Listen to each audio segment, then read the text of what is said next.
ইরানে হামলা হলে ইসরায়েল বলে কিছু থাকবে না, পাকিস্তান সফরে গিয়ে হুঁশিয়ারি রাইসির। ওয়াশিংটনের নিষেধাজ্ঞার হুমকি উড়িয়ে দিয়ে ইসলামাবাদ তেহরান বাণিজ্য চুক্তি। এবং যুক্তরাজ্যে পাশ হল রুয়ান্ডা বিল। অভিবাসীদের বিপজ্জনক ক্রসিং থেকে বিরত রাখতেই এই পদক্ষেপ, দাবি ব্রিটিশ প্রধানমন্ত্রীর। অমানবিক আখ্যা মানবাধিকার সংগঠনের।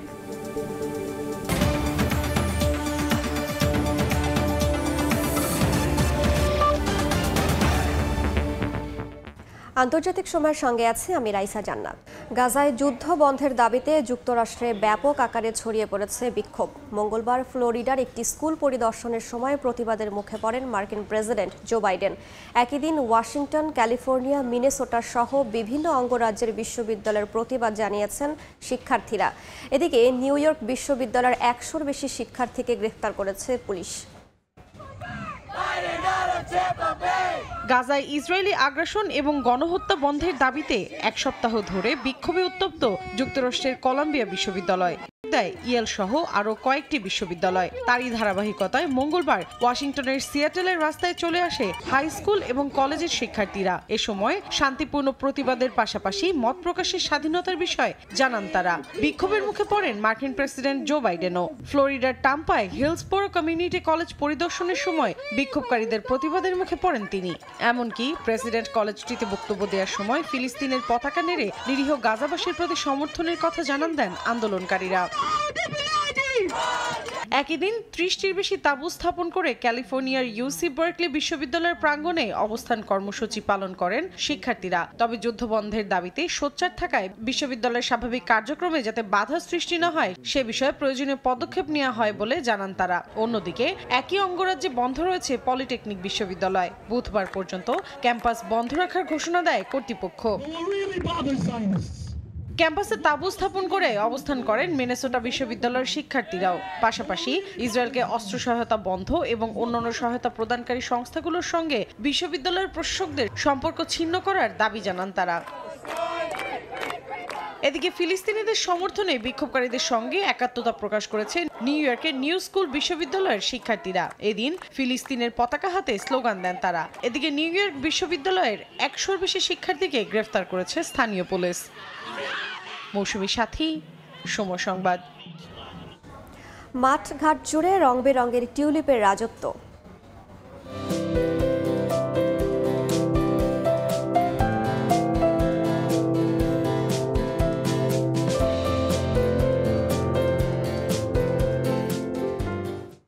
নেদারল্যান্ডসের টিউলিপ বাগান নিয়ে রিপোর্ট থাকছে সংবাদের শেষাংশে। যুক্তরাষ্ট্রের নিষেধাজ্ঞার হুমকি উড়িয়ে দিয়ে ইরানের সঙ্গে বেশ কয়েকটি চুক্তি করল পাকিস্তান। দুই দেশের মধ্যে বাণিজ্য বছরে $10 বিলিয়ন উন্নীত করার আশা ইরানের প্রেসিডেন্ট ও পাকিস্তানের প্রধানমন্ত্রীর। ইব্রাহিম রাইসির ইসলামাবাদ সফরে দ্বিপক্ষীয় সম্পর্ক আরও শক্তিশালী করার ঘোষণা দিয়েছেন দুই নেতা। 3 দিনের রাষ্ট্রীয় সফরে সোমবার পাকিস্তানের রাজধানী ইসলামাবাদ পৌঁছান ইরানের প্রেসিডেন্ট ইব্রাহিম রাইসি। বিমানবন্দরে তাকে স্বাগত জানান শাহবাজ সরকারের শীর্ষ কর্মকর্তারা। রাইসির সফর ঘিরে পুরো ইসলামাবাদে কঠোর নিরাপত্তা ব্যবস্থা নেওয়া হয়েছে। এদিন রাইসি দেখা করেন পাকিস্তানের প্রধানমন্ত্রী শাহবাজ শরীফের সঙ্গে। এ সময় রাইসিকে রাষ্ট্রীয় সম্মান জানানো হয়। দুই নেতা বৈঠকে মিলিত হন। পরে দুই দেশের মধ্যে বেশ কয়েকটি চুক্তি স্বাক্ষরিত হয়। অর্থনৈতিক ও নিরাপত্তার বিষয়ে গুরুত্ব দেওয়া হয় এসব চুক্তিতে। সংবাদ সম্মেলনে দেশ দুটির সম্পর্ক আরও শক্তিশালী করার ঘোষণা দেন দুই নেতা। বছরে দ্বিপাক্ষিক বাণিজ্য অন্তত $10 বিলিয়ন উন্নীতের আশাবাদ ব্যক্ত করেন ইরানের প্রেসিডেন্ট। দুই দেশের মধ্যে বাণিজ্য ও অর্থনৈতিক সম্পর্ক আশানুরূপ নয়। প্রথম দফায় আমরা এটা নিয়ে আলোচনা করেছি। আমরা সিদ্ধান্ত নিয়েছি বছরে দ্বিপাক্ষিক বাণিজ্য অন্তত $10 বিলিয়ন উন্নীত করার।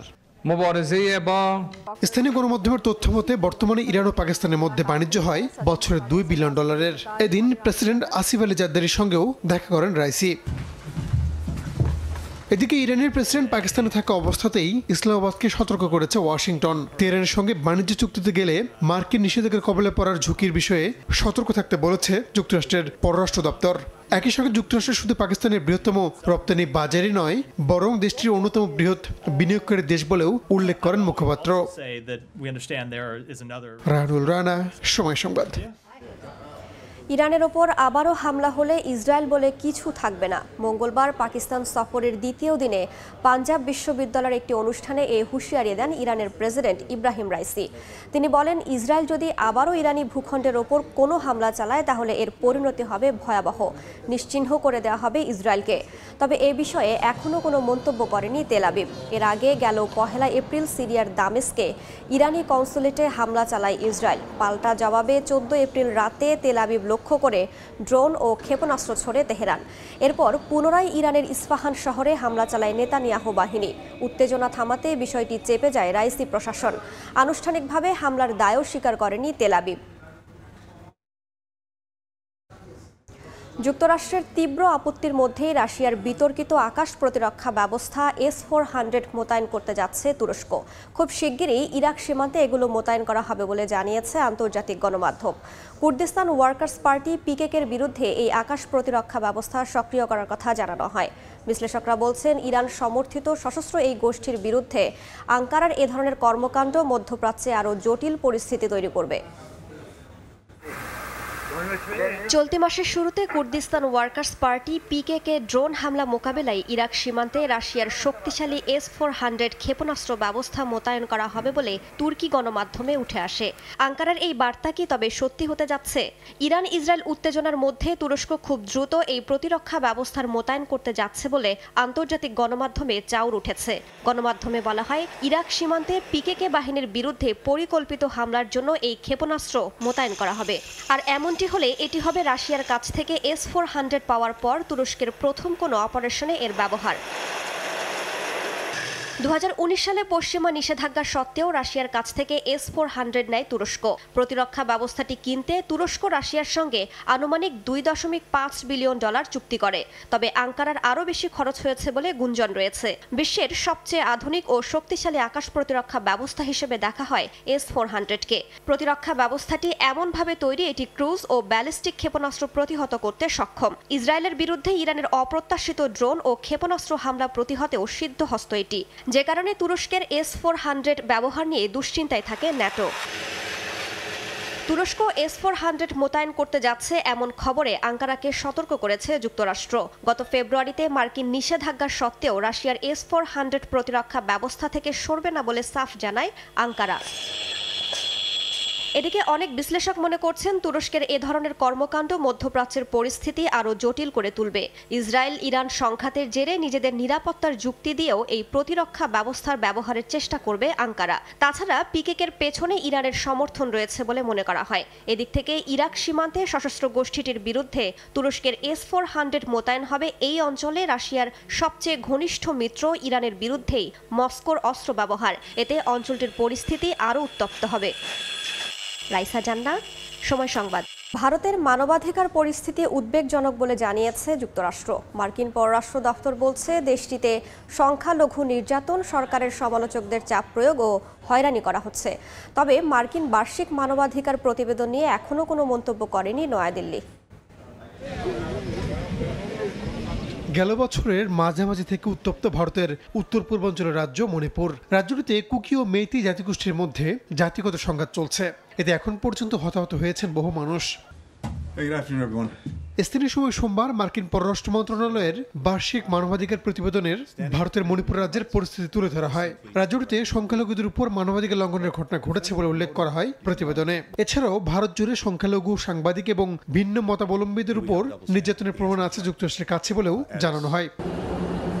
প্রতিবেদনে আরও বলা হয়, ভারতের অন্যান্য অংশেও সরকার ও এর সমর্থকেরা সমালোচকদের চাপ সৃষ্টি ও হয়রানি করেছে। উদাহরণ হিসেবে বলা হয়, 2023 সালে বিবিসির ভারতীয় অফিসে আয়কর বিভাগের তল্লাশির বিষয়টি। নরেন্দ্র মোদীকে নিয়ে একটি প্রামাণ্যচিত্র প্রকাশের পর বিবিসির ওই অফিসে অভিযান চালানো হয়। প্রতিবেদন জুড়েই ভারতের মানবাধিকার পরিস্থিতি নিয়ে উদ্বেগ প্রকাশ করে মার্কিন পররাষ্ট্র দপ্তর। বলা হয়, এর আগে কখনো দেশটির অবস্থা এতটা খারাপ ছিল না।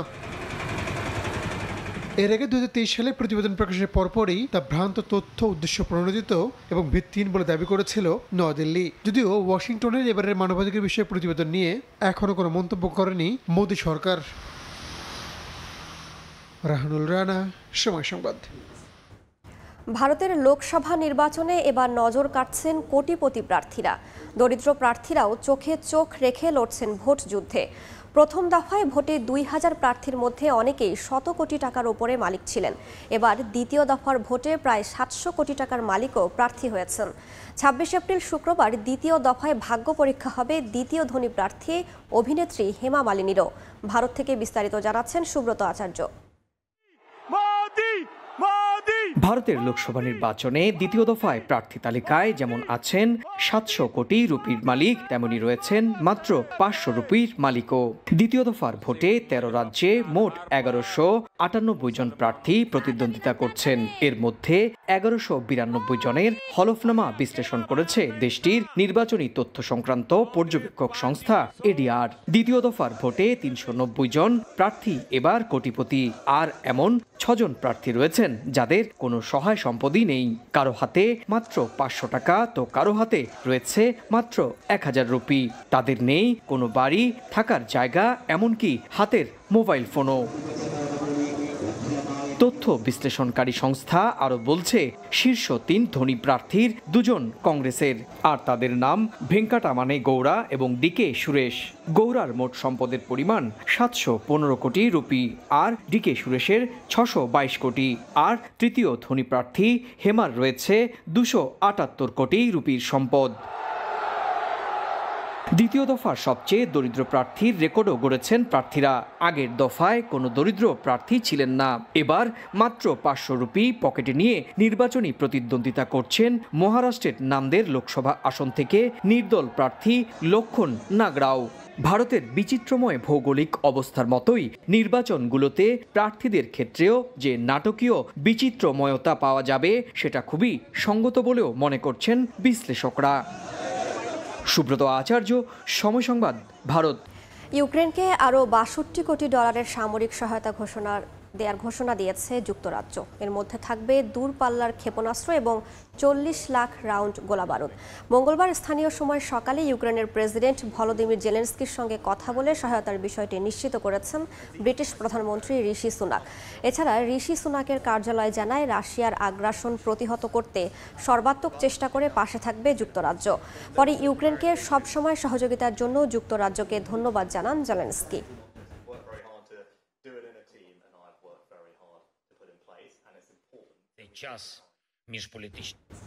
২ বছর আটকে থাকার পর অবশেষে পাশ হলো ব্রিটিশ প্রধানমন্ত্রী ঋষি সুনাক প্রস্তাবিত রুয়ান্ডা বিল। অভিবাসীদের বিপজ্জনক ক্রসিং থেকে বিরত রাখার পাশাপাশি অপরাধীদের চক্র ভেঙে দিতেই এই পদক্ষেপ বলে জানান সুনাক। এখন শুধু এটি আইনে পরিণত হওয়ার অপেক্ষা। এদিকে বিলটিকে অমানবিক হিসেবে আখ্যা দিয়েছে যুক্তরাজ্যের বিভিন্ন মানবাধিকার সংগঠন ও আন্তর্জাতিক সম্প্রদায়। যুক্তরাজ্যের পার্লামেন্টে অবশেষে পাশ হলো বহুল আলোচিত রুয়ান্ডা বিল। বিরোধী দলগুলোর আপত্তির মুখে ৫ মাস ধরে ঝুলেছিল বিলটি। এখন শুধু এটি আইনে পরিণত হওয়ার অপেক্ষা। এ বিষয়ে মঙ্গলবার স্থানীয় সময় সকালে ব্রিটিশ প্রধানমন্ত্রী ঋষি সুনাক জানান, দুর্বল অভিবাসীদের বিপজ্জনক ক্রসিং থেকে বিরত রাখার পাশাপাশি অপরাধী চক্র ভেঙে দিতেই এই পদক্ষেপ। এই বিলের মাধ্যমে এটি স্পষ্ট হলো যে অবৈধভাবে যুক্তরাজ্যে প্রবেশকারী কেউ এখানে অবস্থান করতে পারবেন না। জুলাই মাসের মাঝামাঝি অভিবাসীদের নিয়ে রুয়ান্ডার উদ্দেশ্যে প্রথম ফ্লাইট ছেড়ে যেতে পারে বলেও জানান তিনি। এ নিয়ে ২০২২ সালের এপ্রিলে দেশটির সরকারের সঙ্গে ৫ বছরের চুক্তি হয় যুক্তরাজ্যের। চুক্তিতে বলা হয়, যুক্তরাজ্যের সরকারের কাছ থেকে অর্থনৈতিক সহায়তা নেওয়ার বিনিময়ে ৫ বছর দেশটিতে অভিবাসন প্রত্যাশীদের জায়গা দেবে রুয়ান্ডা। পাশাপাশি তাদের পুনর্বাসন বাবদ বাড়তি অর্থ দেওয়ার প্রতিশ্রুতি দেয় যুক্তরাজ্য। সে বছর অভিবাসীদের নিয়ে প্রথম ফ্লাইটটির যাত্রার কথা থাকলেও পরবর্তীতে ইউরোপের মানবাধিকার আদালতের এক আদেশে বাতিল হয়ে যায় তা। এদিকে রুয়ান্ডা বিলকে অমানবিক হিসেবে আখ্যা দিয়েছে যুক্তরাজ্যের বিভিন্ন মানবাধিকার সংগঠন ও আন্তর্জাতিক সম্প্রদায়। মঙ্গলবার জাতিসংঘের শরণার্থী সংস্থা এবং ইউরোপের কাউন্সিল উভয়ই যুক্তরাজ্যকে তার পরিকল্পনা পুনর্বিবেচনা করার আহ্বান জানায়, কারণ এই আইনটি মানবাধিকার সুরক্ষাকে ক্ষুণ্ণ করে এবং বিশ্বব্যাপী অভিবাসন সংকট মোকাবিলায় আন্তর্জাতিক প্রচেষ্টাকে ক্ষতিগ্রস্ত করবে বলে আশঙ্কা করা হচ্ছে। মৌসুমীর সাথী, সময় সংবাদ। পর্ন তারকা স্টর্মি ড্যানিয়েলকে ঘুষ দিয়ে স্পষ্টভাবেই নির্বাচনী জালিয়াতি করেছেন সাবেক মার্কিন প্রেসিডেন্ট ডোনাল্ড ট্রাম্প। সোমবার রিপাবলিকান এ নেতার ফৌজদারি মামলার বিচারের শুনানিতে এ মন্তব্য করেন কৌশলীরা। অবশ্য এদিন আদালতে আবারও ট্রাম্পকে নির্দোষ দাবি করেন তার আইনজীবীরা। একের পর এক প্রাইমারি এবং ককাসে জিতে যখন ট্রাম্প শিবিরে সুবাতাস, সে সময়ই বড় ধরনের ইমেজ সংকটে পড়েছেন এ নেতা। সম্প্রতি যুক্তরাষ্ট্রের ইতিহাসে প্রথম সাবেক প্রেসিডেন্ট হিসেবে ফৌজদারি মামলায় বিচার কাজ শুরু হয়েছে তার। মূলত 2016 সালের নির্বাচনের আগে পর্ন তারকা স্টর্মি ড্যানিয়েলসের মুখ বন্ধ রাখতে মোটা অঙ্কের ঘুষ দেওয়ার গুরুতর অভিযোগ রয়েছে তার বিরুদ্ধে। এবার নিউ ইয়র্কের আদালতে সোমবার কৌশলীদের তীক্ষ্ণ বাক্যবাণের মুখে পড়েন সাবেক এই মার্কিন প্রেসিডেন্ট। স্টর্মি ড্যানিয়েলসকে ঘুষ দেওয়ার মধ্য দিয়ে 2016 সালে নির্বাচনে বেআইনি পথ অবলম্বন করেছেন ট্রাম্প। অর্থ খরচ করে স্টর্মির কণ্ঠরোধ করার এই চেষ্টাকে সোজাসাপটাভাবেই নির্বাচনী জালিয়াতি আখ্যা দেন কৌশলীরা। যদিও সব অভিযোগ অস্বীকার করেন ট্রাম্পের আইনজীবী। নির্বাচনকে প্রভাবিত করতে তিনি কোনো ধরনের অপরাধ করেননি বলেই জোরালো দাবি তাদের। আর শুরু থেকে ট্রাম্প নিজেও এসব মামলাকে রাজনৈতিক উদ্দেশ্য প্রণোদিত আখ্যা দিয়ে আসছেন। এ মামলায় দোষী সাব্যস্ত হলে সর্বোচ্চ 4 বছরের কারাদণ্ড হতে পারে ট্রাম্পের। অবশ্য জরিমানা দিয়েই কারাবাস থেকে রেহাই মিলবে তার। আসন্ন নির্বাচনের প্রার্থিতার ক্ষেত্রেও এই মামলার রায় কোনো প্রভাব ফেলবে না। তবে ভোটের মাঠে তার পক্ষে ভোট কমলেও কমতে পারে বলে ধারণা করা হচ্ছে। প্রিয়াঙ্কা চক্রবর্তী, সময় সংবাদ। যুক্তরাষ্ট্রে চীনা অ্যাপ টিকটক নিষিদ্ধে আইন করলে বাইডেন সরকারের বিরুদ্ধে আইনি ব্যবস্থা নেবে অ্যাপটির মালিকানা কোম্পানি বাইটড্যান্স। সোমবার রুশ গণমাধ্যম আরটিকে এমনটাই জানিয়েছেন কোম্পানিটির শীর্ষ কর্মকর্তা মাইকেল বেকারম্যান। চীনের সঙ্গে যুক্তরাষ্ট্রের সাপে নেউলে সম্পর্ক দীর্ঘদিনের। দেশটির নাগরিকদের থেকে টিকটক অ্যাপের মাধ্যমে তথ্য ফাঁসের অভিযোগও উঠেছে বহুবার। তারই ধারাবাহিকতায় দ্বিতীয়বারের মতো চীনা মালিকানাধীন অ্যাপটির ওপর নিষেধাজ্ঞা দিতে বিল পাস হয়েছে মার্কিন প্রতিনিধি পরিষদে। তবে এই আইন কার্যকর হলে এর বিরুদ্ধে আইনি লড়াইয়ে নামবে টিকটক অ্যাপের মালিকানা কোম্পানি বাইটড্যান্স। সোমবার রুশ গণমাধ্যম আরটিকে দেয়া এক সাক্ষাৎকারে বাইটড্যান্স কোম্পানির মার্কিন শাখার কর্মকর্তা এবং টিকটকের পাবলিক পলিসি বিভাগের প্রধান মাইকেল বেকারম্যান কথা বলেন। 2016 সালে চীনা কোম্পানি বাইটড্যান্স প্রথম বাজারে এই অ্যাপ আনে। এরপর 2022 সালে বিশ্বজুড়ে টিকটক ব্যবহারকারীদের সংখ্যা 75 কোটি ছাড়িয়ে যায়। এদের মধ্যে যুক্তরাষ্ট্রে ব্যবহারকারীর সংখ্যা প্রায় 17 কোটি। 2021 সালে টিকটকের বিরুদ্ধে মার্কিন নাগরিকদের স্পর্শকাতর ব্যক্তিগত তথ্য চুরির অভিযোগ ওঠে। ওই বছরই মার্কিন সেনা কর্মকর্তা ও কর্মচারীদের এই অ্যাপটি ব্যবহারে নিষেধাজ্ঞা দেয় ওয়াশিংটন। পরের বছর 2022 সালে দেশটির সরকারি কর্মকর্তা কর্মচারীদেরও একই আদেশ দেওয়া হয়। সম্প্রতি দেশটির পার্লামেন্ট কংগ্রেসের নিম্নকক্ষ প্রতিনিধি পরিষদে অ্যাপটি নিষিদ্ধের পক্ষে ভোট দেন 360 জন প্রতিনিধি, বিপক্ষে দেন 50 জন। প্রেসিডেন্ট বাইডেন বিলটিতে স্বাক্ষর করলেই আইনটি গোটা যুক্তরাষ্ট্রে কার্যকর হবে বলেও জানানো হয়। নাদিম মারজান, সময় সংবাদ। চীনে বন্যা পরিস্থিতির আরও অবনতি হয়েছে। মৃতের সংখ্যা বেড়ে দাঁড়িয়েছে 4 জনে। নিখোঁজ রয়েছেন আরও অন্তত 11 জন। রয়টার্সের এক ফুটেজে দেখা যায় পানিতে তলিয়ে আছে চীনের দক্ষিণাঞ্চলীয় জনবহুল প্রদেশ গুয়াংডং। বন্যায় ভেসে যাচ্ছে যানবাহন। বেশ কয়েকটি নদীর বাঁধ ভেঙে পানি ঢুকে পড়ছে লোকালয়ে। ভূমিধসের ঘটনাও ঘটেছে। গণমাধ্যম বলছে এখন পর্যন্ত 1 লাখের বেশি মানুষকে অন্যত্র সরিয়ে নেওয়া হয়েছে। গেল কয়েকদিন ধরে টানা বৃষ্টিতে ভয়াবহ বন্যার কবলে পড়েছে প্রদেশটি।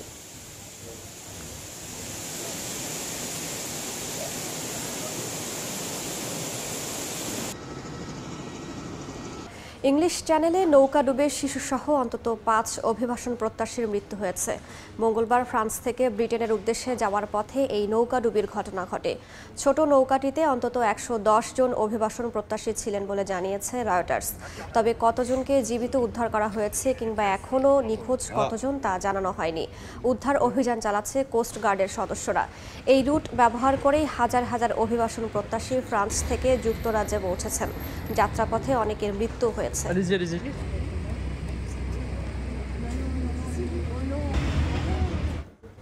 সংযুক্ত আরব আমিরাতের আবুধাবিতে সড়ক দুর্ঘটনায় এক বাংলাদেশি নিহত হয়েছেন। আহত হয়েছেন আরও 3 জন। সোমবার আবুধাবি সিটিতে বন্ধুদের সঙ্গে গভীর রাতে ঘুরতে যান মোহাম্মদ আবু সাইয়েদ। এ সময় দ্রুত গতিতে গাড়ি চালাতে থাকে চালক। এতে নিয়ন্ত্রণ হারিয়ে ঘটে দুর্ঘটনা। এ সময় মারা যান আবু সাইয়েদ। তার বাড়ি কুমিল্লার বুড়িচং উপজেলার ময়নামতি বাজারের বধুপাড়ায়। আগামী 29 এপ্রিল তার লাশ দেশে আসতে পারে বলে জানা গেছে। এ ঘটনা চালককে গ্রেফতার করেছে স্থানীয় পুলিশ। ইহুদিদের সন্তুষ্ট করতে পাঠ্যপুস্তক থেকে কোরআন শিক্ষা বাদ দিচ্ছে মধ্যপ্রাচ্যের দেশ সৌদি আরব। দেশটির সরকারের বিরুদ্ধে এমন অভিযোগ তুলেছে ইয়েমেনের সশস্ত্র বিদ্রোহী গোষ্ঠী হাউথি। তবে বিষয়টি নিয়ে এখনও কোনো মন্তব্য করেনি রিয়াদ। মধ্যপ্রাচ্যের অন্যতম প্রভাবশালী দেশ সৌদি আরব। মুসলিম বিশ্বের বিভিন্ন দেশ হামাস ইসরায়েল সংঘাতের প্রতিবাদ জানিয়েছে, কিন্তু সেখানে সৌদি আরব এ বিষয়ে সরাসরি কোনো বিরোধিতায় যায়নি। এরই মধ্যে ইয়েমেনের সশস্ত্র বিদ্রোহী গোষ্ঠী হাউথি নেতা আব্দুল মালেক আল হাউথির দাবি, ইহুদিদের সন্তুষ্ট করতে পাঠ্যপুস্তক থেকে কোরআন শিক্ষা বাদ দিচ্ছে সৌদি আরব। আব্দুল মালেক আল হাউথি বলেন, কোরআনের যেসব আয়াতে ইহুদিদের নেতিবাচক কর্মকাণ্ড সম্পর্কে বলা হয়েছে, সে আয়াতগুলো পাঠ্যপুস্তক থেকে সরিয়ে দেওয়া হয়েছে। এটি ভবিষ্যৎ প্রজন্মের জন্য একটি বড় অবিচার উল্লেখ করে ওই নেতা আরও বলেন, সম্ভবত ইসরায়েলি সরকারের সঙ্গে সম্পর্ক স্বাভাবিক করার জন্য সৌদি সরকার এই পদক্ষেপ নিয়েছে। গত কয়েক বছর ধরেই সৌদি আরবের গবেষকরা দেশটির পাঠ্য বইগুলোতে নারী পুরুষের ভূমিকা থেকে শুরু করে শান্তি ও সহিষ্ণুতার বার্তা সংক্রান্ত বিষয়গুলোতে ধারাবাহিকভাবে কিছুটা উদারতার ইঙ্গিত পাচ্ছেন। গত বছর যুক্তরাষ্ট্রের মধ্যস্থতায় সৌদি আরব ও ইসরায়েলের মধ্যে কূটনৈতিক সম্পর্ক শুরুর সম্ভাবনা, ইহুদি ও খ্রিস্ট ধর্মের অনুসারীদের মধ্যে যোগাযোগ বৃদ্ধি, ইসরায়েল ফিলিস্তিনের মধ্যে অব্যাহত সংঘাতসহ কিছু জটিল ও সংবেদনশীল বিষয়ে সৌদি পাঠ্যপুস্তকের পরিবর্তন সবার মনোযোগ আকৃষ্ট করতে সক্ষম হয়েছে। নাদিম মারজান, সময় সংবাদ। ইউক্রেন, ইসরায়েল ও তাইওয়ানের জন্য $95 বিলিয়ন বিল পাশ হলো মার্কিন কংগ্রেসে। স্থানীয় সময় বুধবার এই বিলটি স্বাক্ষর করে আইনে পরিণত করবেন মার্কিন প্রেসিডেন্ট জো বাইডেন, যার মধ্যে $61 বিলিয়ন ইউক্রেনের, $26 বিলিয়ন ইসরায়েলের এবং $8.12 বিলিয়ন বরাদ্দ করা হয় তাইওয়ানের জন্য। এদিকে বিলটি নিয়ে চূড়ান্ত ভোটের আগে ডেমোক্রেট নেতা চাক শুমার বলেন, ইতিহাস পরিবর্তন করতে যাচ্ছে সামরিক সহায়তায় বরাদ্দ করা অর্থগুলো। সাপ্লাই চেইনে চাপ কমা ও গম, ভুট্টার বাম্পার ফলনের ওপর ভর করে চলতি বছর বিশ্ববাজারে কমবে খাবারের দাম, যা দিন শেষে স্বস্তি দেবে ভোক্তাদের। এমন পূর্বাভাসই দিয়েছে অর্থনৈতিক উপদেষ্টা সংস্থা অক্সফোর্ড ইকোনমিক্স। বাজারে গেলে নাভিশ্বাস ওঠে ভোক্তার প্রায় সব নিত্যপণ্যের দামই চড়া। প্রতিনিয়ত দাম বাড়তে বাড়তে তা চলে গেছে সাধারণ মানুষের ক্রয় ক্ষমতার বাইরে। এমন পরিস্থিতিতে স্বস্তির কথা বলছে অর্থনৈতিক উপদেষ্টা সংস্থা অক্সফোর্ড ইকোনমিক্স। 2024 সালে বিশ্ববাজারে খাদ্যের দাম কমে আসবে বলে পূর্বাভাস দিয়েছে সংস্থাটি। এক বিবৃতিতে তারা জানায়, চলতি বছর বৈশ্বিক খাদ্যমূল্য কমবে, ফলে খুচরা বাজারে খাদ্যপণ্যের দামও কমবে।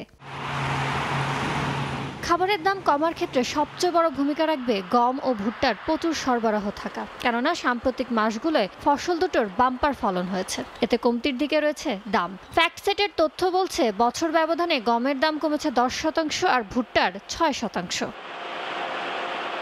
2022 সালে রাশিয়া ইউক্রেনে অভিযান শুরুর পর থেকে গম ও ভুট্টার উৎপাদন বাড়িয়েছেন কৃষকরা। এতে চলতি মৌসুমে বিশ্ববাজারে ভুট্টার রেকর্ড উৎপাদন হবে বলে মনে করে অক্সফোর্ড। পাশাপাশি বাড়ছে গমের উৎপাদনও, তবে তা 2022-23 মৌসুমের রেকর্ড উৎপাদনের তুলনায় কম হবে বলে জানিয়েছে অক্সফোর্ড ইকোনমিক্স। এছাড়া রাশিয়া ইউক্রেন যুদ্ধের জেরে খাদ্যশস্যের সরবরাহ ব্যবস্থায় যে চাপ সৃষ্টি হয়েছিল তা অনেকটাই কমে আসবে বলেও জানিয়েছে সংস্থাটি। বিশ্ববাজারে রাশিয়ার রফতানি করা গমের কারণে স্থিতিশীল রয়েছে দাম। ইয়ানুর শিফাত, সময় সংবাদ। টিউলিপ ফুলের চোখ জুড়ানো সৌন্দর্য উপভোগে অসংখ্য পর্যটকের গন্তব্য নেদারল্যান্ডস। বিশ্বের অন্যতম সমৃদ্ধ ফুলের বাগান কেউকেনহফ ছাড়াও দেশটির বিস্তৃত টিউলিপ মাঠগুলোতেও ভিড় করেন দর্শনার্থীরা।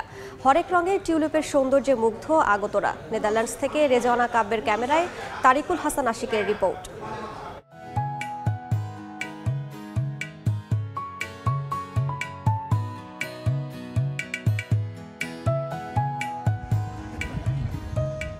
দৃষ্টি জুড়ে শুধুই মুগ্ধতা। মাইলের পর মাইল ভূমিতে ফুটে আছে নানা রঙের নানা জাতের টিউলিপ। বসন্তে নেদারল্যান্ডসের বিভিন্ন অঞ্চলের টিউলিপ মাঠের এমন অপরূপ সৌন্দর্যের টানে ঢল নেমেছে পর্যটকের।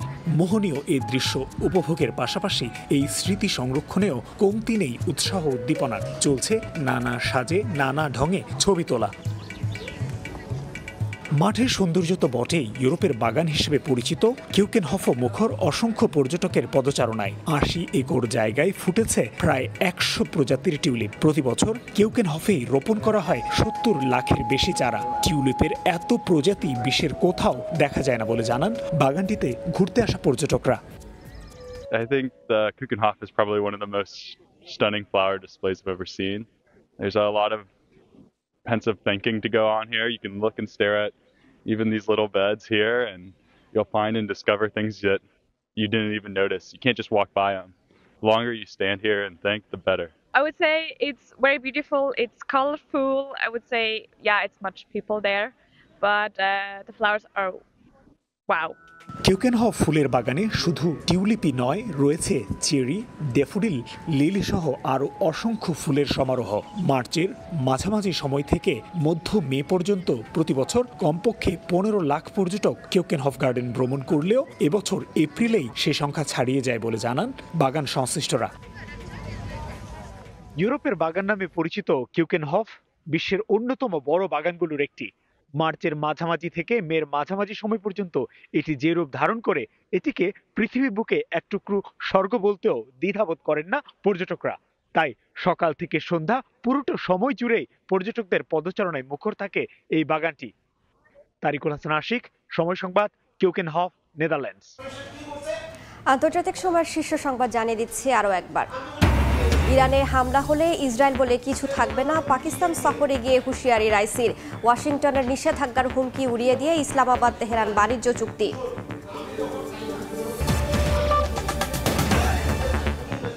এই ছিল আন্তর্জাতিক সময়। এরপর সময় সংবাদ, সঙ্গে থাকবেন সহকর্মী তানভীর হাসান। ধন্যবাদ রাইসা। সময় সংবাদ নিয়ে ফিরছি কিছুক্ষণ পর, সঙ্গে থাকুন সময়ে।